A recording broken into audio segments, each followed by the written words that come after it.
So, ayan, okay na yung ginawa natin na LG 42 no power. Tinanggal natin yung kanyang audio IC. Ayan, meron na siyang power.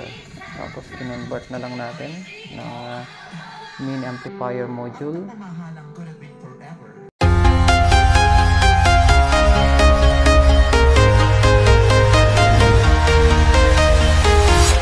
I'm walking alone, the streets are empty.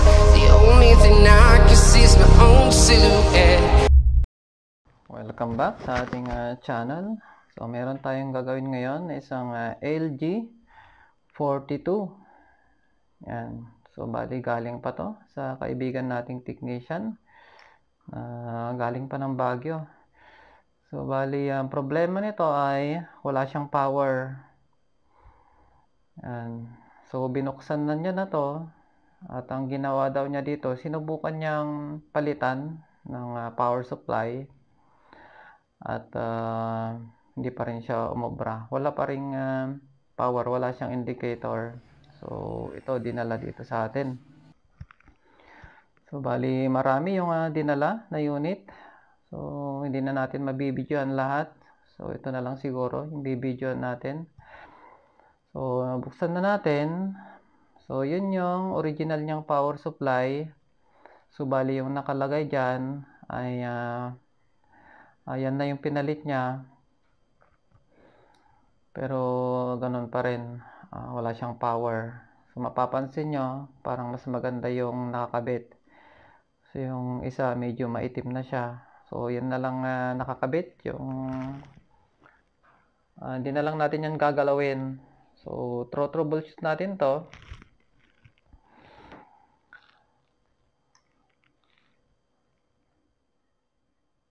Ayan, yung kanyang same na same naman yung power supply na pinalit mga bro. Parehas na parehas.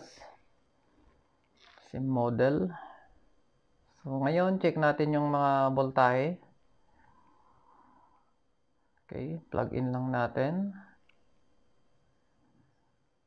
So pag ganyan nawala siyang indicator light, syempre voltage check muna tayo. Yun yung first step na gagawin natin para malaman natin kung ano yung problema. So check natin yung kanyang standby. So yung kanyang standby voltage ay 3.5 volts. So meron naman. So para mag power on itong TV, kailangan pa niya na or para lumabas yung mga ibang voltahe niya like 12 volts, 24 volts, kailangan niya ng power on galing sa main board. Kaya yung ginagawa natin dito ay i-force on muna natin. Kasi kahit na nakasalpak yung kanyang main board, meron naman siyang standby voltage na 3.5 volts pero walang power, walang indicator.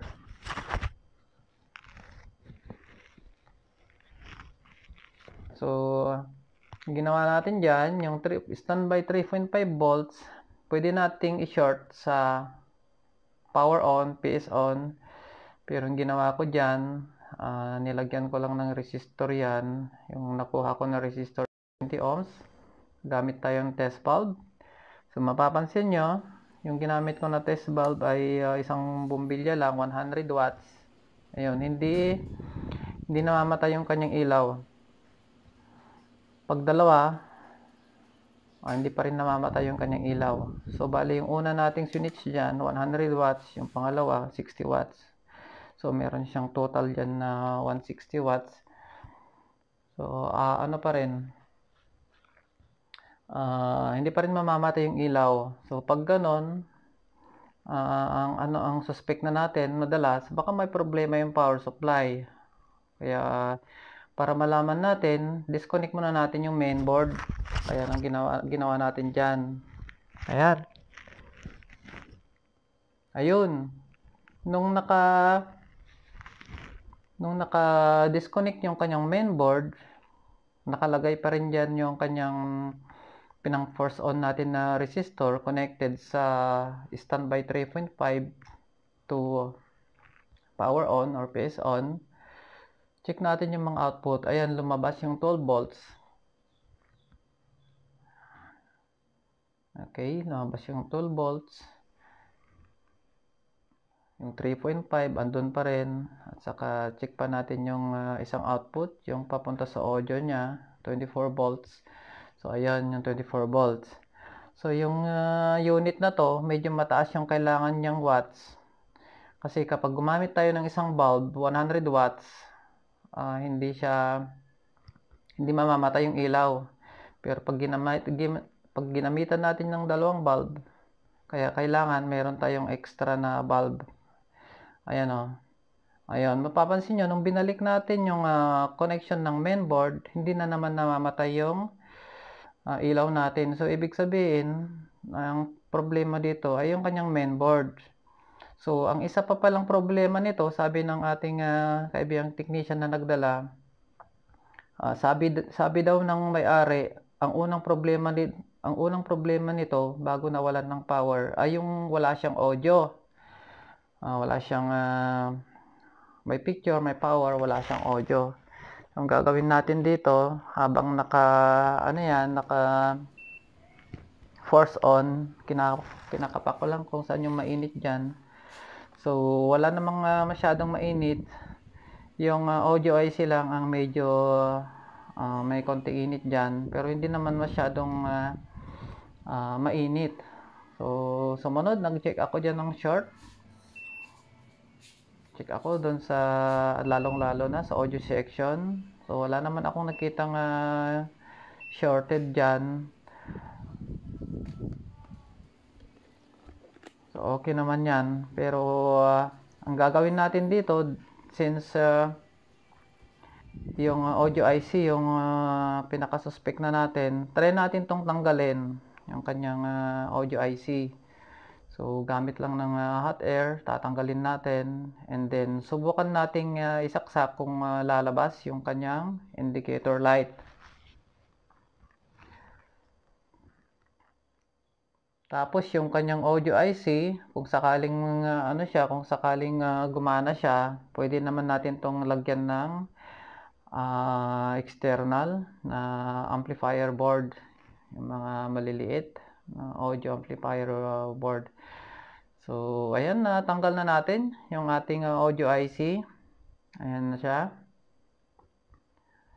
Ayan, tapos subukan natin ngayong i-plug in ngayon.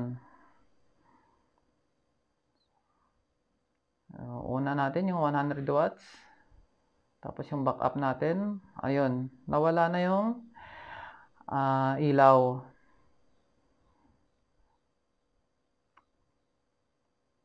Ayun. Meron na siyang indicator light.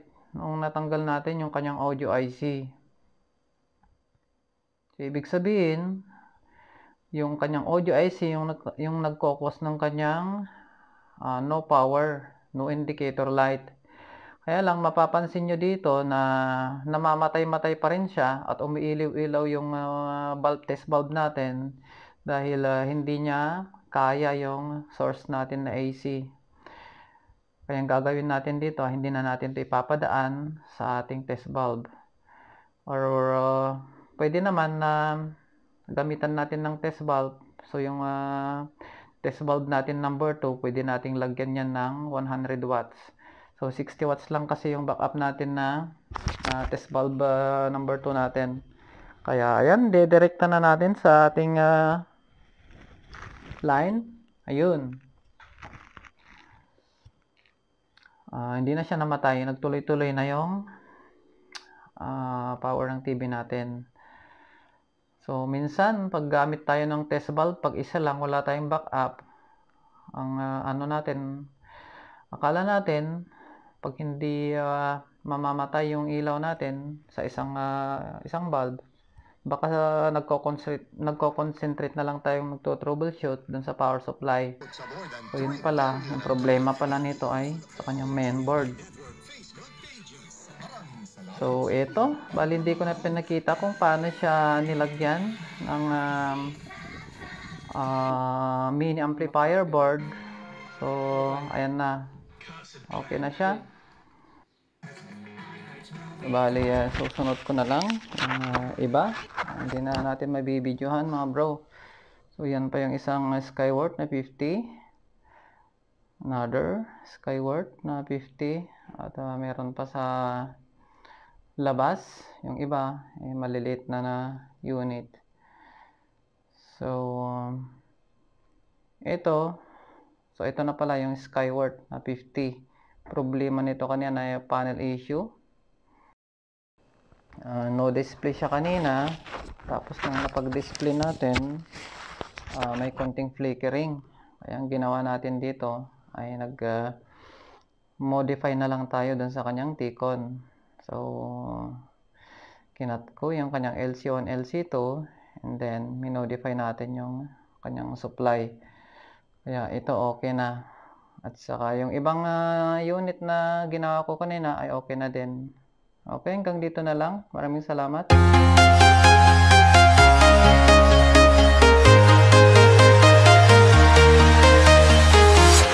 I'm walking alone in the streets.